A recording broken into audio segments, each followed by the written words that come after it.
Do you feel a shiver up your spine from fear? Yes, it's another story from the Nightshade diary. You know what that means. Check under the bed and make sure no one or nothing is there. Is the closet door securely shut?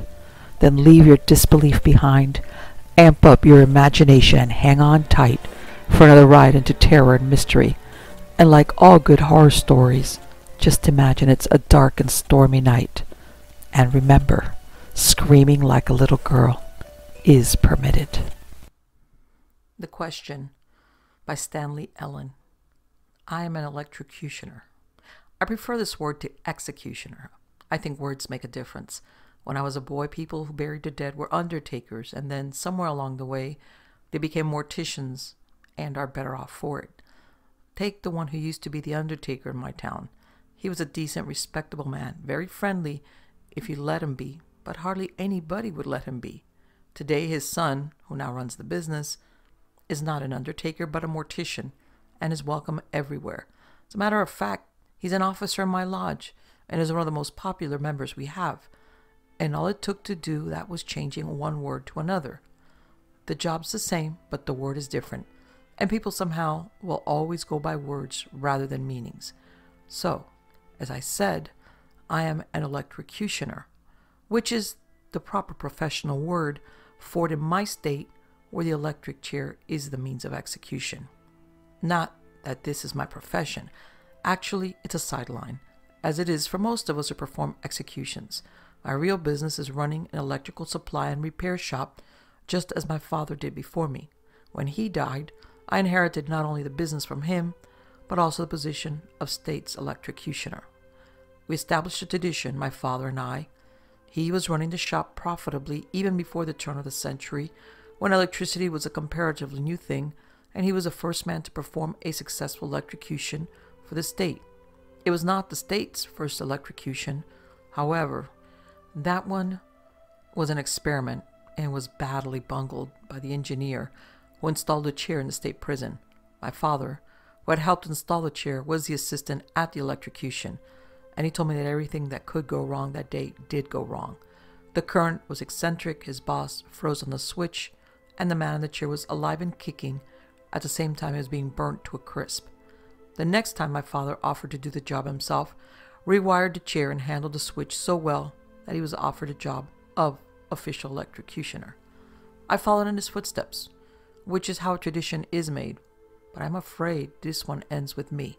I have a son, and what I said to him and what he said to me is the crux of the matter. He asked me a question.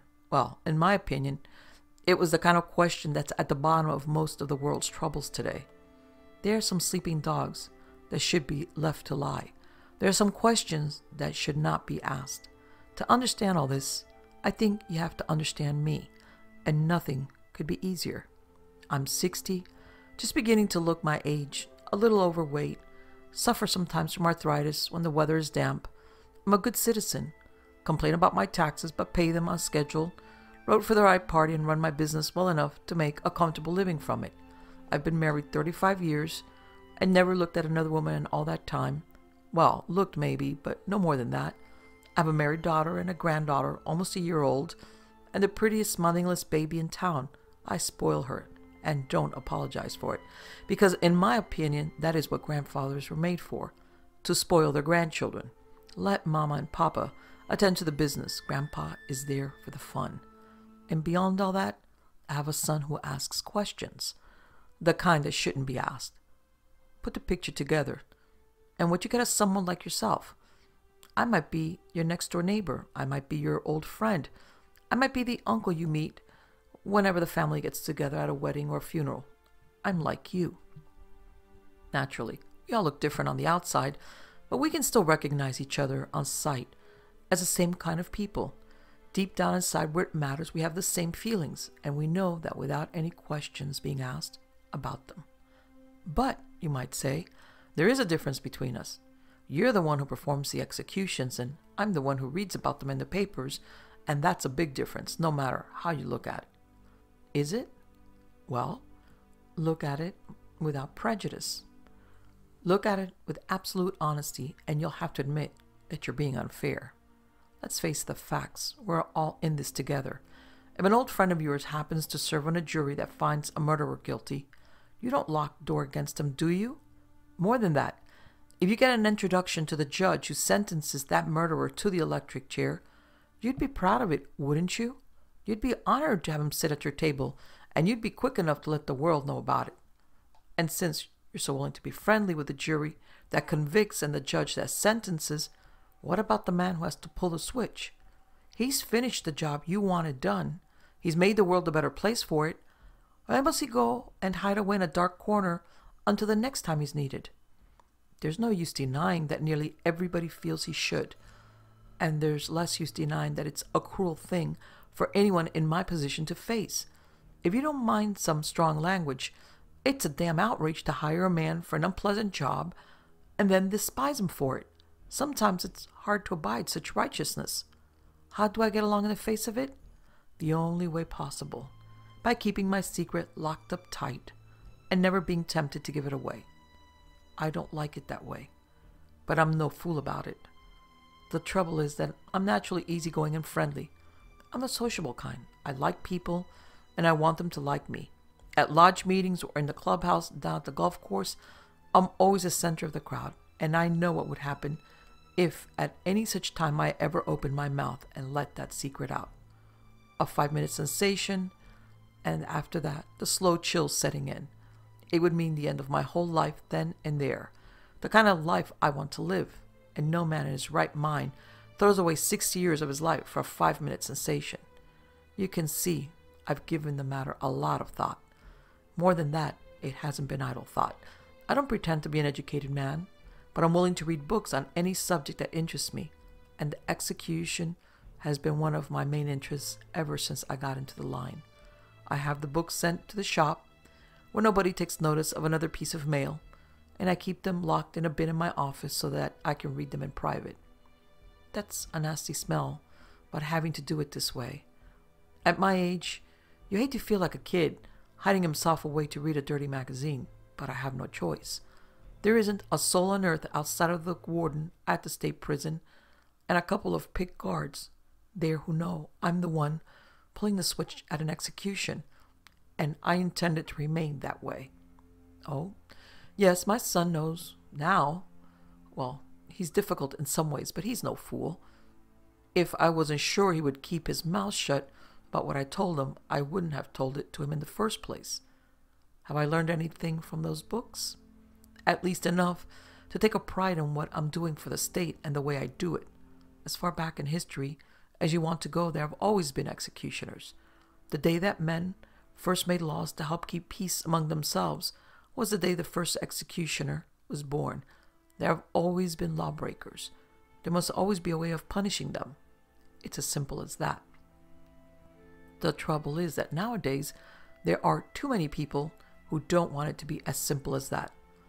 I'm no hypocrite, but I'm not one of those narrow-minded fools who thinks that every time a man comes up with a generous impulse, he's some kind of crackpot. But he can't be mistaken. I put most of the people who are against capital punishment in that class. They are fine, high-minded citizens who've never in their lives been close enough to a murderer or a rapist to smell the evil in them. In fact, they're so fine and high-minded that they can't imagine anyone in the world not being like themselves. In that case, they say anybody who commits murder or rape is just a plain, ordinary human being who's had a bad spell. He's no criminal. They say he's just sick. He doesn't need the electric chair. All he needs is a kindly old doctor to examine his head and straighten out the kinks in his brain. In fact, they say there is no such thing as a criminal at all. They are only well people, and sick people, and the ones who deserve all your worry and consideration are the sick ones. If they happen to murder or rape a few of the well ones now and then, well, just run for the doctor. This is the argument from beginning to end, and I'd be the last one to deny that it's built on honesty, charity, and good intentions. But it's a mistaken argument. It omits the one fact that matters. When anyone commits a murder or rape, he is no longer in the human race. A man has a human brain and a God-given soul to control his animal nature. When the animal in him takes control, he's not a human anymore. Then he has to be exterminated. the way any animal must be if it goes wild in the middle of helpless people, and my duty is to be the exterminator. It could be that people just don't understand the meaning of the word duty anymore. I don't want to sound old-fashioned, God forbid, but when I was a boy, things were more straightforward and clear-cut. You learned to tell right from wrong, you learned to do what had to be done, and you didn't ask questions every step of the way. Or if you had to ask any questions, the ones that mattered were how and when. Then along came psychology. Along came the professors, and the main question was always why. Ask yourself why, about everything you do, and you'll end up doing nothing. Let a couple of generations go along that way, and you'll finally have a breed of people who sit around in trees like monkeys, scratching their heads. Does this sound far-fetched? Well, it isn't. Life is a complicated thing to live. All this life a man finds himself facing one situation after another, and the way to handle them is to live by the rules. Ask yourself why once too often, and you can find yourself so tangled up that you go under. The show must go on. Why? Women and children first. Why? My country, right or wrong. Why? Never mind your duty. Just keep asking why until it's too late to do anything about it. Around the time I first started going to school, my father gave me a dog, a collie pup named Rex. A few years later, Rex suddenly became unfriendly. The way a dog will sometimes, and then vicious, and then one day he bit my mother when she reached down to pat him. The day after that, I saw my father leaving the house with his hunting rifle under his arm and with Rex on a leash. It wasn't the hunting season, so I knew what was going to happen to Rex, and I knew why. But it's forgivable in a boy to ask things that a man should be smart enough not to ask. Where are you taking Rex? I asked my father. What are you going to do with him? I'm taking him out back of town, my father said. I'm going to shoot him. But why? I said, and that was when my father let me see that there is only one question to such a question. Because it has to be done, he said. I never forgot that lesson. It came hard. For a while, I hated my father for it, but as I grew up, I came to see how right he was. We both knew why the dog had to be killed. Beyond that, all questions would lead nowhere. Why the dog had become vicious?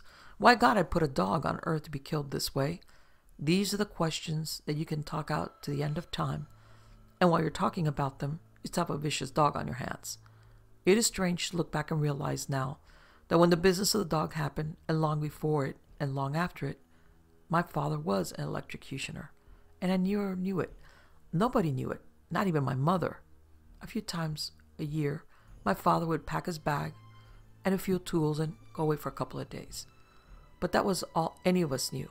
If you asked him where he was going, he would simply say he had a job to do out of town. He was not a man you'd ever suspect of philandering or going off on a solitary drunk, so nobody gave it a second thought. It worked the same way in my case. I found out how well it worked when I finally told my son what I had been doing on those jobs out of town, and I had gotten the warden's permission to take him on as an assistant and train him to handle the chair himself when I retired. I could tell from the way he took it that he was as thunderstruck at this as I had been 30 years before when my father had taken me into his confidence. Electrocutioner? Said my son. An electrocutioner? Well, there's no disgrace in it, I said. And since it's got to be done and somebody has to do it, why not keep it in the family? If you knew anything about it, you'd know it's a profession that's often passed down in a family from generation to generation. What's wrong with a good, sound tradition? If more people believed in tradition, you wouldn't have so many troubles in the world today. It was the kind of argument that would have been more than enough to convince me when I was his age. What I hadn't taken into account was that my son wasn't like me, much as I wanted him to be. He was a grown man in his own right, but a grown man who had never settled down to his responsibilities. I had always kept closing my eyes to that. I had always seen him the way I wanted to and not the way he was. When he left college after a year, I said, all right. There are some people who aren't made for college. I never went there, so what difference does it make? When he went out with one girl after another and could never make up his mind to marrying any of them, I said, well, he's young. He's sowing his wild oats. The time will come soon enough when he's ready to take care of a home and a family. When he sat daydreaming in the shop Instead of tending to business, I never made a fuss about it. I knew when he put his mind to it, he was as good an electrician as you could ask for. And in these soft times, people are allowed to do a lot more dreaming and a lot less working than they used to. The truth was that the only thing that mattered to me was being his friend. For all his faults, he was a fine-looking boy with a good mind. He wasn't much for mixing with people, but if he wanted to, he could win anyone over. And in the back of my mind, all the while he was growing up, was the thought that he was the only one who would learn my secret someday, and would share it with me and make it easier to bear. I'm not secretive by nature. A man like me needs a thought like that to sustain him. So when the time came to tell him, he shook his head and said no. I felt that my legs had been kicked out from under me. I argued with him, and he still said no, and I lost my temper. Are you against capital punishment? I asked him. You don't have to apologize if you are. I think all the more of you, if that's your only reason. I don't know if it is, he said. Well, you ought to make up your own mind one way or the other, I told him. I'd hate to think that you were like every other hypocrite around who says it's all right to condemn a man to the electric chair and all wrong to pull the switch. Do I have to be the one to pull it, he said. Do you? Somebody has to do it. Somebody always has to do the dirty work for the rest of us. It's not like the Old Testament days when everybody did it for himself. Do you know how they executed a man in those days? They laid him on the ground, tied hand and foot, and everybody around had to heave rocks on him until he was crushed to death. They didn't invite anybody to stand around and watch. You wouldn't have had much choice then, would you? I don't know, he said. And then because he was as smart as they come, and you had to turn your words against you, he said, after all, I'm not without sin. Don't talk like a child, I said. You're without the sin of murder on you, or any kind of sin that calls for execution. And if you're so sure the Bible has all the answers, you might remember that you're supposed to render unto Caesar the things that are Caesar's. Well, he said, in that case, I'll let you do the rendering. I knew then and there, from the way he said it and the way he looked at me, that it was no use trying to argue with him. The worst of it was knowing that we had somehow moved far apart from each other and would never really be close again. I should have had enough sense to let it go at that. I should have just told him to forget the whole thing and keep his mouth shut about it. Maybe, if I had ever considered the possibility of his saying no, I would have done it. But because I hadn't considered any such possibility, I was caught off balance. I was too much upset to think straight. I will admit it now. It was my own fault that I made an issue of things and led him to ask the one question he should never have asked. I see, I told him. It's the same old story, isn't it? Let somebody else do it. But if they pull your number out of a hat and you have to serve on a jury and send the man to the chair, that's all right with you. At least it's all right as long as there's somebody else to do the job that you and the judge and every decent citizen wants done. Let's face the facts, boy. You don't have the guts. I'd hate to think of you even walking by the death house. The shop is where you belong. You can be nice and cozy there, wiring up fixtures and ringing the cash register. I can handle my duties without your help.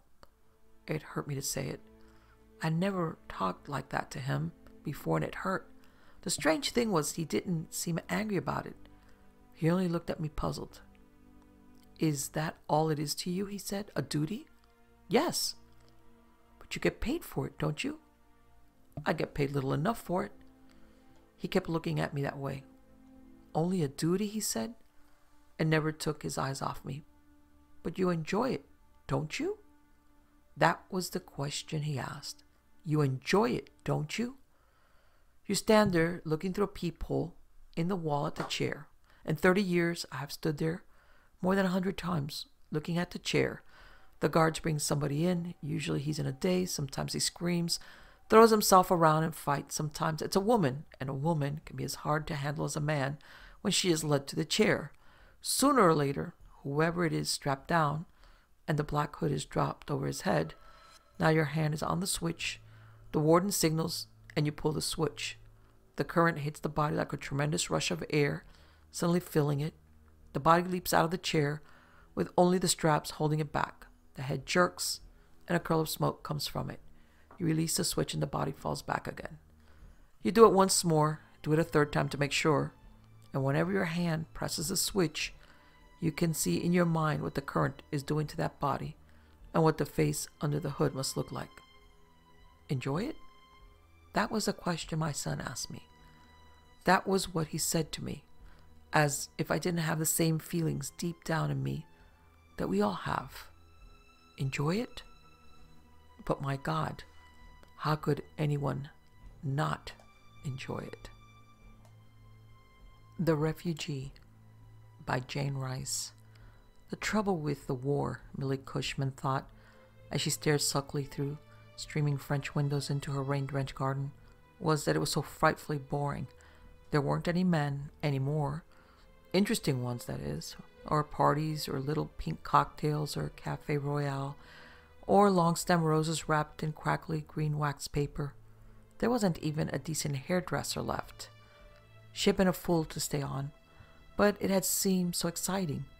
Everyone listening to the radio broadcasts, the streets blossoming with uniforms, an air of feverish gaiety, heady as Moselle wine, over all the city, the conversations that made one feel so important, so in the thick of things.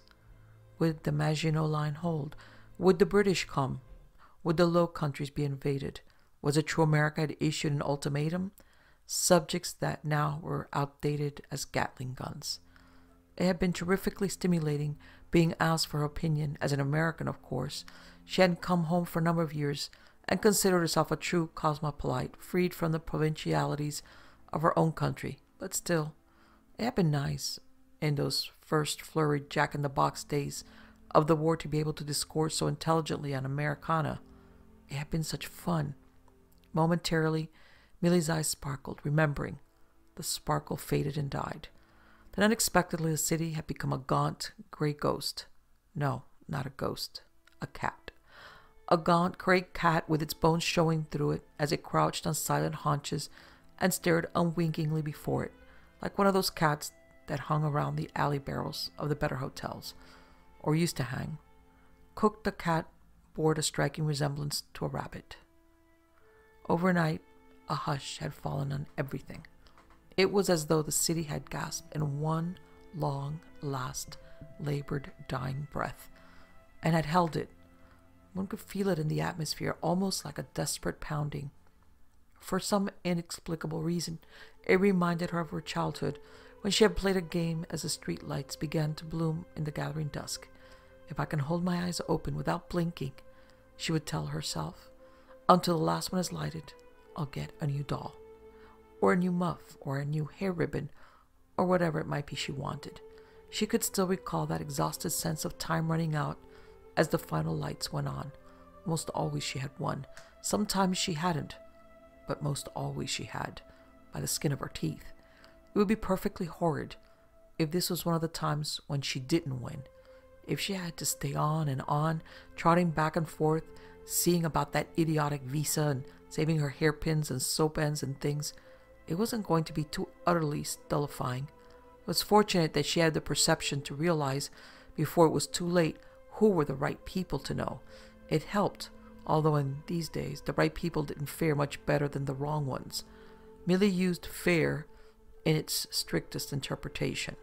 Often of late she found herself dwelling with an aching nostalgia on her father's butcher shop in Pittsburgh. That had been before he invented a new debonair or meat cleaver or something, and had amassed an unbelievable amount of money before he strangled to death on a loose gold filling at Tim O'Toole's clam bake. Millie's recollection of her father was but a dim blur of red face and handlebar mustache, and a deep booming voice that Millie had associated with the line, "The curfew tolls the knell of parting day," which she had been forced to learn and recite at public school, 46. Her mother she didn't remember at all, as she had been called to pastures greener than anything Pittsburgh had to offer, while Millie was yet wearing swaddling cloths in a perpetual state of dampness. However, sharpened by adversity, Millie's recollection of the butcher shop were crystal clear. The refrigerator with whole sides of beef hanging from hooks, legs of lamb like fat tallow candles, plump chickens with thick drumsticks and their heads wrapped in brown paper, slabs of pork and veal, and at Thanksgiving and Christmas, short-legged ducks and high-breasted turkeys and a big yellow geese. In the showcase had been chops and steaks and huge roasts, and all sorts of sausages and spiced meats laid out in white enamel trays with carrot tops in between for dressing. It was hopeless to dream of these things, but practically impossible to stop. The main topics of conversation no longer were of major developments, but of where one could buy an extra ration of tea, of questionable ingredients or a grisly chop, of dubious origin, or a few eggs of doubtful age, if one could pay the whopping price. Well, as long as she had liquor-filled chocolates, and she had had enough foresight to lay in quite a supply, she could be assured of her share. They were better than money at the present exchange. The clock on the mantelpiece tinkled out the hours, and Millie sighed. She should bathe and dress for dinner. But what was the use of keeping up appearances when there wasn't anyone to see, and it was dreadful curling the ends of one's hair on an iron. It was tedious, and it didn't really do a great deal for one, and it had an unmistakable scent of burning shoe leather about it. The water would be tepid, if not actually cold, the soap wouldn't lather, the bathroom would be clammy, and the dinner, when it was forthcoming, would be a ragout of God knew what, a potato that had gouged out areas in it, a limp salad, and a compote of dried fruit. And Maria grumbled so about serving it in courses. It was positively useless to diagram for her the jumbled-up indecencies of a table d'hôte. Maria was almost worse than no help at all, definitely a bourgeois. Millie yawned and stretched her arms above her head. She rose and, going over to the window, stood looking out. A shaft of sunlight broke through the clouds and angered the tiny charms that dangled from her war bracelet. An airplane studded with rhinestones, a miniature cannon with gold leaf wheels, a toy soldier whose diamond chip eyes winked red and blue and green in the sun as he twirled helplessly on his silver chain. 10 or 12 of these baubles hung from the bracelet, and it's indicative of Millie's character that she had bought them as a gift to herself to celebrate the last Bastille Day. The sun's watery radiance turned the slackening rain into shining strings of quicksilver and made a drowned seascape of the garden. The fawn that once had been a fountain gleamed wetly in the pale, unearthly light, and about its feet in the cracked basin the pelting raindrops danced and bubbled like antiphonic memories of long-gone grace notes. The flower heads were heavy with sodden, brown-edged petals, and their stalks bent wearily, as if cognizant of the fact that their lives were held by a tenuous thread that was soon to be snapped between the chill, biting teeth of an early frost. Millie looked at the rain intermingled with sun and thought, "The devil is beating his wife." That was what Savannah used to say back in Pittsburgh. The devil's beating his wife, sure enough. Savannah, who made such luscious mince pies and cherry tarts, and whose baked hams were always brown and crunchy on top, and stuck with cloves and crisscrossed with a knife, so that the juice ran down in between the cracks, and Millie's culinary recollection suffered a complete collapse, and her eyes opened very wide as they alighted on a head poking out inquisitively from the leafy seclusion of the tall hedge that bounded the garden. 2 brown hands pushed aside the foliage to allow a pair of broad, brown shoulders to come through. Millie gave an infinitesimal gasp. A man was in her garden. A man who, judging from the visible portion of his excellent anatomy, had literally lost his shirt. Instinctively, she opened her mouth to make some sort of an outcry. Whether she meant to call for aid, or to scare the interloper away, or merely to give vent to a belated exclamation of surprise, will forever be debatable, for the object of her scrutiny chose that moment to turn his extraordinarily well-shaped head, and his glance fixed itself on Millie. Millie's outcry died a borning. To begin with, it wasn't a man. It was a youth, and to end with, there was something about him, some queer, indefinable quality that was absolutely fascinating. He was, Millie thought, rather like a young panther or a half-awakened leopard. He was, Millie admitted, entranced, beautiful, perfectly beautiful, as an animal is beautiful, and automatically she raised her chin so that the most unnoticeable pouch under it became one with the line of her throat. The youth was unabashed, If the discovery of his presence in a private garden left him in a difficult position, he effectively concealed his embarrassment. He regarded Millie steadfastly and unwaveringly and admiringly, and Millie, like a mesmerized bird, watched the rippling play of his muscles beneath his skin as he shoved the hedge apart, still further to obtain a better view of his erstwhile hostess. Confusedly, Millie thought that it was lucky the windows were locked, and in the same mental breath, what a pity that they were. The two peered at one another. Millie knew only that his hair was pasted flat to his head with the rain, and that his arms shone like sepia satin, and his eyes were tawny and filled with a flickering inward fire that made sweat puddings of her knees. For a long moment they remained so, their eyes locked, Millie's like those of an amazed china doll's, his like those of an untamed animal that was slightly underfed and resented the resulting gastric disturbances. The kitchen door banged, and Millie could hear Maria calling a neighborly greeting to someone as she emptied a bucket of water in the yard. At that instant, the last vestiges of sun began to sink behind the horizon, and the youth was gone. There was just the garden, and the rain, and the hedge. Dimly, as through a fog, Millie heard Maria come in, heard the latch shoot home, the metallic clatter of the bucket as she set it down under the sink, and from somewhere outside the long, diminishingly mournful howl of a dog. Millie shook herself out of her trance. She brushed a hand across her eyelids as if to clear them of cobwebs, and unbolting one of the windows went out into the garden. There was no one, only a footprint by the hedge, a bare footprint filling in with water. She went back into the house. Maria was there, turning on the lamps. She looked at Millie curiously, and Millie realized she must be an odd sight. Indeed, her hair liberally besprinkled with raindrops, her shoes muddy, her dress streaked with moisture. "I thought I saw someone out there just now," she explained. "Someone looking in."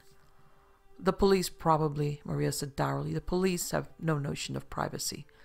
"No," Millie said. "No, it wasn't the police. Didn't I hear you go out a few moments ago?" "I wasn't looking in," Maria said in a peevish voice. "For why should I look in? I have other things to do besides looking in the windows." She drew herself up to list vocally and with accompanying gestures the numberless things she had to do. "Did you see anyone?" Millie asked quickly. "Old Philippe," Maria answered. "I saw old Philippe on his way to the inn in the pouring rain, and he with a cough since last April. When one has a cough and it is raining, one does not look in windows. Anyway, Philippe is too old. When one is as old as Philippe, one is no longer interested. Anyhow, his son was killed at Avignon. Philippe would not look in the windows." "You saw no one else?" Maria's eyes narrowed. "Madame was expecting someone, no?" "No," Millie said. "No, I just thought it was nothing. If Madame is expecting someone, perhaps it would be well to save the beverage for later in the evening." "I am expecting no one." It was, Millie thought, as she let the curling iron rest in the gaseous flame, next to impossible to tell which side of the fence Maria was on. She could easily be reporting things to both sides. One had to be careful, so very careful. This chap in the garden, for example. He must have escaped from somewhere. That would account for the absence of clothes. He was a refugee of some sort, and refugees of any sort were dangerous. It was best to stick to the beaten path and those who trod thereon. But he was so beautiful, like a stripling god. No more than 20, surely. It was delightful to see again someone as young as 20. It was, Millie swore fluently as the iron began to smoke. She waved it in the air to cool it, and testing it gingerly with a moistened forefinger, applied it to her coiffure. It was not only delightful, it was heavenly. It was really rather like one of those little long-ago pink cocktails. It did something for one. A faint aroma of singeing hair made itself manifest in the damp, wallpapery-smelling room.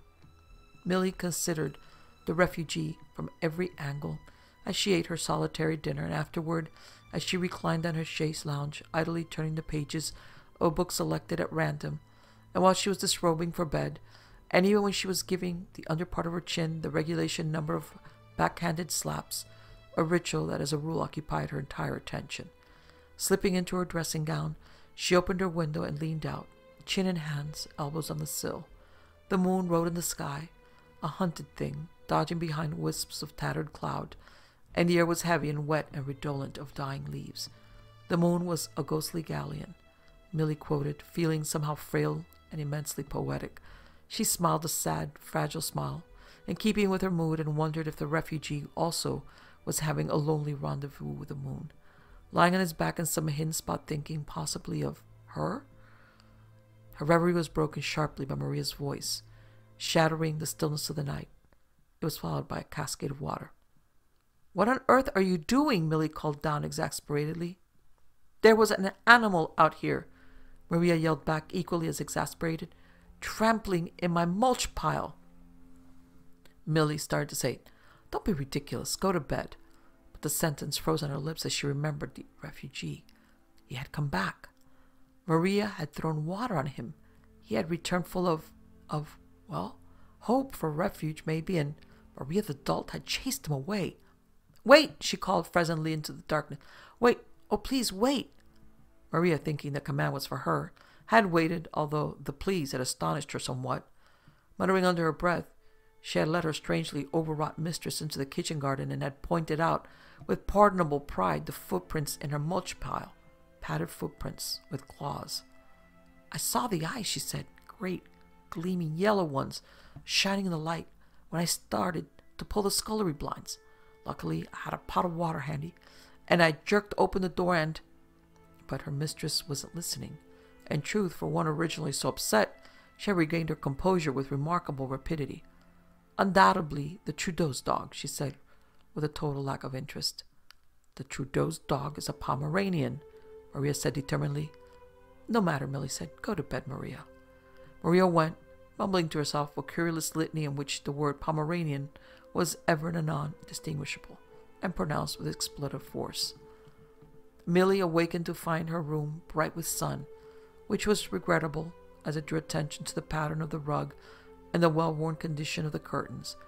It likewise did various things to Millie Cushman's face, which were little short of libelous. Libelous, that is, after Millie had painted herself a new one, with painstaking care and the touch of an inspired if jaded master. Downstairs she found her breakfast ready, and because of its readiness, a trifle cold. She also found Maria, while not openly weeping, puffy as to eyes and pink as to nose, and quite snuffly, a state that Millie found deplorable in servants. A series of sharp questions brought to light the fact that old Philippe was dead. Old Philippe, it seemed, was not only dead, but a bit mangled. To make a long story short, old Philippe had been discovered in a condition that bordered on the skeletal. Identification had been made through particles of clothing and a pair of broken spectacles. "You mean to say he was eaten?" Millie cried, which caused Maria to go off into a paroxysm of near hysterics, from which Millie gathered obscurely that Maria blamed herself for old Philippe's untimely demise. By degrees Millie drew it out of her. The footprints in the mulch pile, the kettle of water, the withdrawal of the animal to more congenial surroundings. Surroundings, doubtless, that were adjacent to the inn from whence old Philippe subsequently plodded homeward. The stealthy pad of marauding feet, the encounter, the shriek, the awful ensuing silence. Maria's detail was so graphic that it made Millie slightly ill, although it didn't prevent her from being firm about the matter of the wolf. "Nonsense," Millie said. "Ridiculous. A wolf? Preposterous."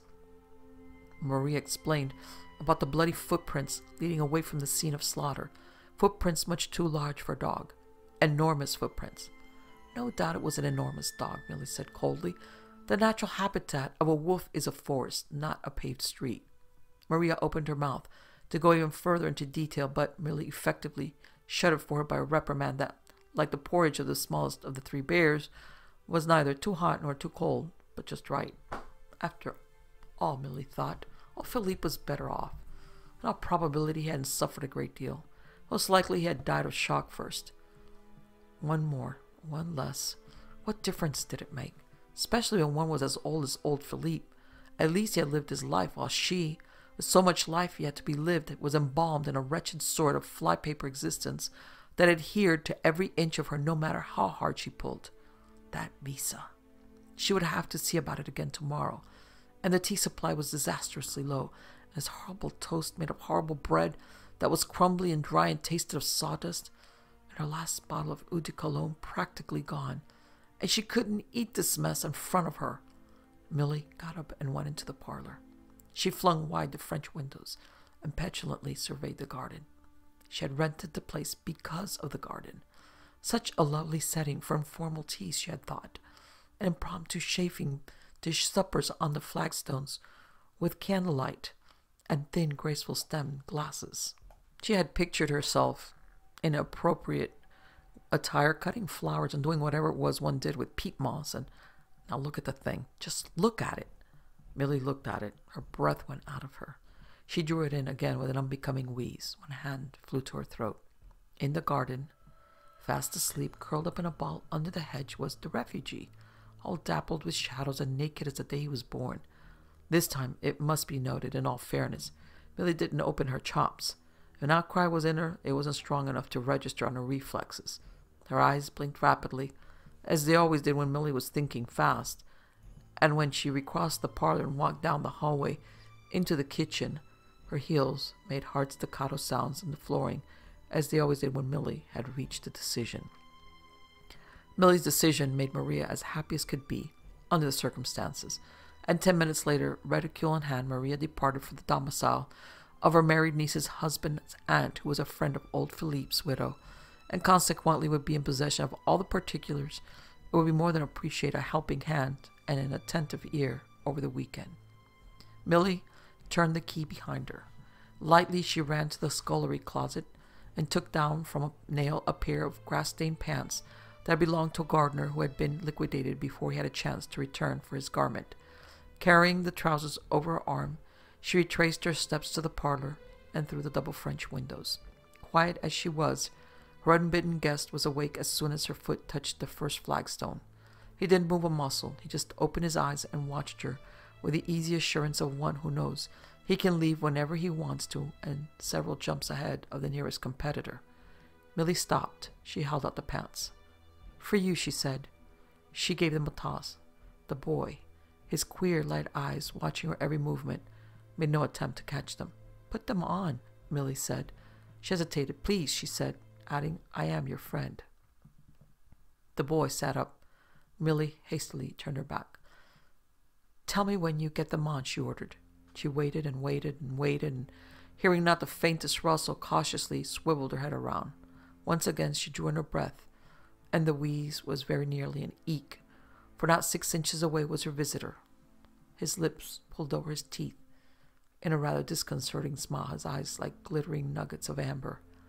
The thought raced through Millie's head that he was going to spring at her, a thought tinged with relief, as she subconsciously noted that he had donned the ex-gardener's pants, tinged too with a thrilling sense of her own charms as the boy's eyes enumerated them one by one. She promptly elevated her chin, tried to keep her consternation from becoming obvious. The boy laughed softly, a laugh that somehow was like a musical sort of a snarl. He stepped back, he bowed mockingly. "What are you doing in my garden?" Millie asked, thinking it best to put him in his place. First and foremost, it wouldn't do to let him out of hand so soon anyway. "Sleeping," the boy said. "Don't you have any place to sleep?" "Yes, many places, but I like this place." "What happened to your clothes?" The boy shrugged. He didn't answer. "Are you a refugee?" "In a way, I suppose, yes." "You're hiding, aren't you?" "Until you came out, I was simply sleeping. After I have eaten, I sleep until a short while before sundown." "You're not hungry?" Millie elevated her eyebrows in surprise. "Not now." The boy let his glance roll fleetingly over his hostess's neck. "I will be later." "What do you mean, until a short while before sundown? Have you been traveling by night?" "Yes." Millie made an ineffectual motion towards the trousers. "Wasn't it, going around without any, that is, I should think, weren't you cold?" "No." "It's a wonder you didn't catch pneumonia." The boy grinned. He patted his flat stomach. "Not pneumonia," he said, but it wasn't much better, old and stringy and without flavor. Millie regarded him with a puzzled frown. She didn't like being taken in. She decided to let it go. "My name is Millie Cushman," she said. "You are more than welcome to stay here until you are arrested. You won't be bothered. I have sent my maid away." "You're most kind," the boy said with exaggerated politeness. "Until tonight will be sufficient." If he realized that Millie was expecting him to introduce himself, he gave no sign. After a while, she spoke, a shade irritably. "No doubt you do have a name?" "I have lots of names, even Latin ones." "Oh, for heaven's sake, what is one? I can't just go about calling you know." "You might call me Lupus," the boy said. "It's one of the Latin ones. It means wolf." "Do they call you the wolf?" "Yes." "How intriguing. But why?" The boy smiled at her. "I dare say you'll find out," he said. "You mean you're one of the ones who, well, like the affair of that German officer last week? That is to say, in a manner of speaking, you're one of those who's still going at it hammer and tongs?" "Tooth and nail," the boy said. "It seems so silly," Millie said. "What good does it do? It doesn't scare them. It just makes them angrier. That makes it harder on us." "Oh, but it does scare them," the boy said with an ironic lilt to his voice. "It scares them to death. At any rate, it helps." He yawned, his tongue curling out like a cat's. Suddenly he was sullen. He glared at Millie with remote hostility. "I'm sleepy," he growled. "I'm tired of talking. I want to go to sleep. Go away." "Come inside," Millie said. "You can have Maria's bed." She gave him her most delectable glance, the one that involved the upsweeping and downsweeping of her eyelashes with the slimmest trace of a roguish quirk about the lips. "I won't disturb you," she said, "and besides, you might be caught if you stay in the garden. There was a man killed last night by some kind of a creature, or so they say, and Maria's sure to spread the news abroad that she threw water at something, and the police just might investigate, and it could be very awkward for us both. Won't you come in, please?" The boy looked at her in surly silence. "Please, Lupus, for me?" Once more he laughed softly, and this time the laugh was definitely a snarl. He reached out and pinched her. "For you, I will." It was, Millie thought, not at all a flirtatious pinch. It was the kind of pinch her father used to give chickens to see if they were filled out in the proper places. But Lupus wouldn't sleep in Maria's bed. He curled up on the floor of the parlor, which Millie thought was just as well. It would save making Maria's bed so Maria wouldn't notice anything. While her caller slept, Millie busied herself with pots and pans in the kitchen. It was tedious, but worth it. Tonight there would be supper on the flagstones with candles and starlight and all the accessories. A chance like this might not come her way for many another moon. She was resolved to make the most of it. As Savannah would have said, she was going to do herself proud. For Lupus, the best was none too good. Not for herself either. She nibbled a sandwich for luncheon, not wanting to spoil her appetite, not waking Lupus for fear of spoiling his. She got out her precious hoard of condiments.